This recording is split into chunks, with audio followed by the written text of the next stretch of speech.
Prabowo ini tadi saya katakan dia maju kan didukung sama Jokowi dan dipasangkan dengan anaknya. Tapi saya ingin menyampaikan fakta. Selama ini orang banyak salah memahami tentang ketahanan sosial, perlindungan sosial. Ada anggaran, selama itu mengatakan bahwa seakan-akan anggaran 498,5 triliun itu semata-mata untuk sembako. Bung Refli kaget. Ternyata anggaran perlindungan sosial nilainya itu 498,5 triliun itu untuk membiayai 150 juta orang. Anda bisa bayangkan Anda men-treat rakyat yang punya hak pilih, yang punya suara sebesar 150 juta orang, anggarannya dari negara. Kan ini terjadi kolaborasi pelanggaran keuangan negara. Ya kan? Bukannya ditambah jadi 560 triliun. Bukan. 400, ini salah paham. Di dalam kita bicara dalam APBN 2024. Ya kan?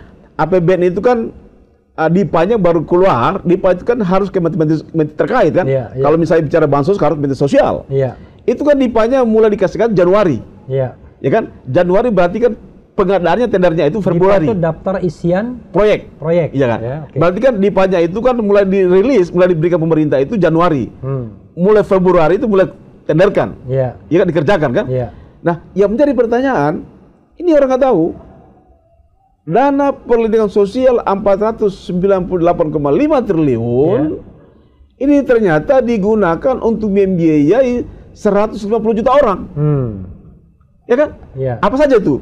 Ini Bu Refli tahu, yaitu namanya PKH. Penerima Keluarga Harapan. Perlindungan penerima Keluarga Harapan. Penerima Keluarga Harapan. Ya kan?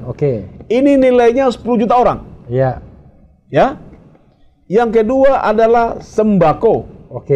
Itu nilainya 18 juta orang. 18 juta orang, Ya kan? 18 juta, 18 ribu. 18 juta 18 ribu orang. 18,8 juta. Ya, berarti sudah 28 juta orang kan?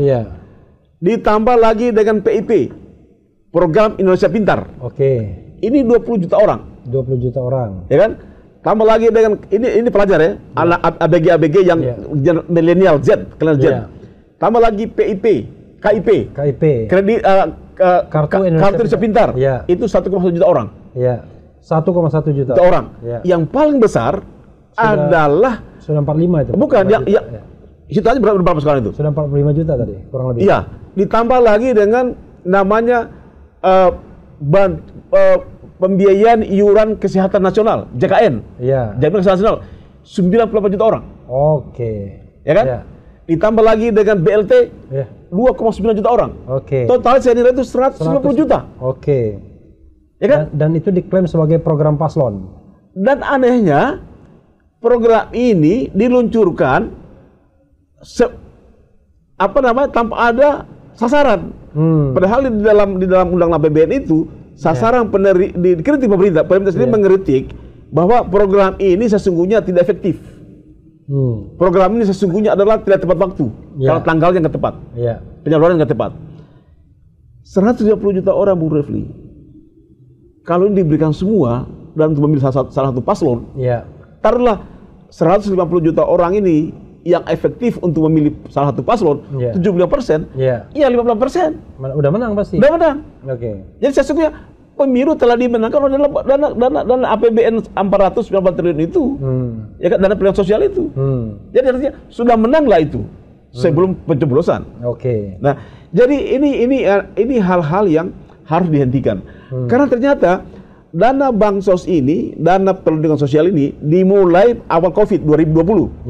Itu nilainya 498 triliun. 2020. 2021 turun menjadi 400, kalau saya tidak salah 464 triliun. 468. 60 triliun. 68. 60 triliun. 2022 turun lagi menjadi 461 triliun. Ya. Turun lagi 2023 menjadi 460 triliun. 2024 pemilu naik 498. Jadi artinya memang ada by design. Ini adalah pelanggaran undang-undang. Ya kan? Nah, inilah hal-hal yang harus dipahami. Bahwa Anies itu kalah karena dikalahkan dengan dana bansos 400, dana perlindungan sosial. Jadi bukan dana bansos ya. Iya. Dana perlindungan sosial. Perlindungan sosial. Ya. Oke. Kalau dana bansos itu cuma 18 juta orang. Oke. Ya kan? Jadi yang terima sembako itu hanya penerima sembako hanya 18.800.000 orang. Iya. Ya kan? Jadi kita bicara bukan dana bansos, kita bicara dana perlindungan sosial. Oke. Ya kan? Itu nilainya 498 triliun, 5. Iya. Nah, ini yang digunakan. Ya. Jadi, you bisa bayangkan instrumen, ada 3 instrumen yang dipakai. Instrumen keuangan negara untuk kepentingan pribadi, ya kan? Instrumen kelembagaan negara, dan instrumen cawe-cawe. Ya kan? Instrumen keuangan negara, instrumen kelembagaan negara, cawe-cawe. MK. Semua KPU semuanya. Dan cawe-cawe. Jadi bagaimana mau menang? Jadi demokrasi telah mati. Kan? Jadi partai politik tidak mati juga. Mati tak mau, hidup segan. Tapi begini bro ya, yang menarik adalah ketika bro tahu itu 498,5 triliun itu kapan tahunya? Loh, saya sudah kampanyekan di mana-mana. KIP kan sudah kampanye kan? Iya. Bahwa ini. Kan kita udah tahu nih bahwa pemilu tidak fair.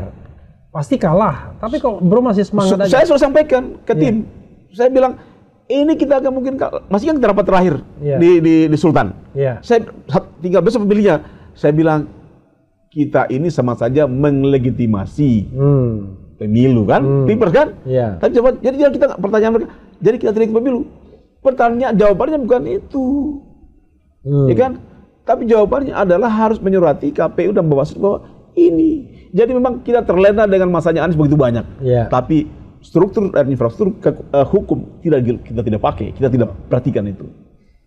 Jadi penciuman timnya Anies terhadap kebusukan penyelenggara tidak pernah dicium.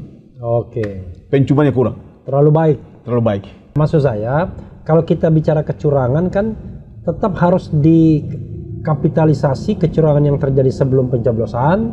Tadi yang dana perlindungan sosial, pada saat pencoblosan, intimidasi misalnya, atau misalnya bujukan-bujukan, penggelembungan suara, dan pasca pencoblosan yang dengan sengaja beberapa TPS, beberapa tempat ada masalah, termasuk Sirekap. Maksud saya begini, untuk memastikan kemenangan itu kan tidak hanya dia pastikan pra pencoblosan. Pencoblosan itu kan prakiraan, tapi pas pencoblosan dan penghitungan itu kepastian. Tetap ada kecurangan di sana kan. Jadi begini bro, artinya kalau kita berbicara sudah by design, kita tidak bisa lagi berbicara kasuistis. Oke. Ya kan? Tapi kalau sudah by design, itu ada sesuatu yang sudah pasti terjadi. Ya kan? Ini selama manusia kan? Jadi artinya kita ini kan bukan bodoh-bodoh amat berpolitik. Kita bukan anak kecil Mas Anies. Memang anak kecil Mas Anies. Memang kita anak kecil. Memang dia anak kecil Mas Anies kan.